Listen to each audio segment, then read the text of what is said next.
The stock part of the Apple story is just completely amazing. I mean, the stock is up some 5,000% since he returned to Apple in 1997, which is staggering. It is now one of a handful of most valuable companies on the planet, right up there with Exxon and Walmart, which obviously no one anticipated. It's been a meteoric rise. Obviously, there's been some fits and starts. It's not been all one way up since Jobs came back, but when you look at where Apple was when he returned and was named interim CEO, I believe it was around $4 or $5 a share, split adjusted in mid-2011. You're looking at a stock that was over $300 a share.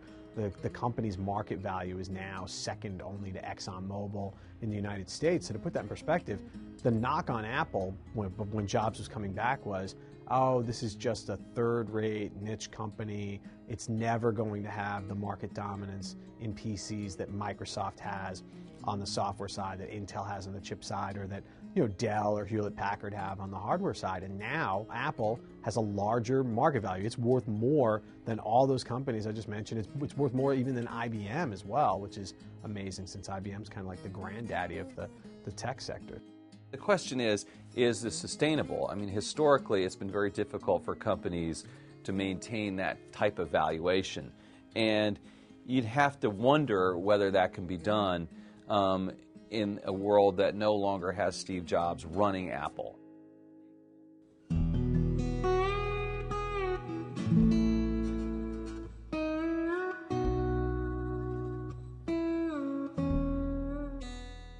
For Apple to succeed without Steve Jobs, Apple has to hope that Steve Jobs was able to institutionalize himself among the senior management, and not just among the senior management, but throughout the company.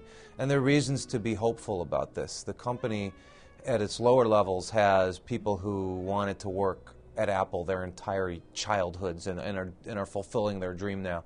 At the senior level, there's this core that has been with Steve Jobs for more than 15 years. Many of them were at Next Computer, his previous company, and quite a few more have joined since then. But he has very talented people who know how he thinks, who knows why he does certain things that he does, who understand what his vision is to guide the company for the next handful of years. The thing that Apple doesn't have and can never have without Steve Jobs is Steve Jobs making the final decision on things. And that has been critical to Apple's success, is that at the end of the day, when very talented people do their thing, Steve makes the call. It's going to be very interesting to see Apple in a post-Steve Jobs world. I think the big difference between now and when he left under somewhat acrimonious circumstances was that you really have with Tim Cook a lieutenant that's been in Apple for a while. Everyone knows that if something were to happen to Steve Jobs, Tim Cook is going to step in and he is going to be the CEO, and I think there is a fair amount of confidence in him. There have been several times where Jobs took extended medical leaves, and usually the stock continued to do quite well with Cook at the helm. And again, I think it really all goes back to earnings. You look at great companies like Apple and arguably Microsoft too without Bill Gates. It's hard to keep that momentum and to have that clarity of vision without the person who has it, who's the center of it. And Steve Jobs is clearly the center of it for Apple. We've been working on this product for a while, and I just didn't want to miss today. So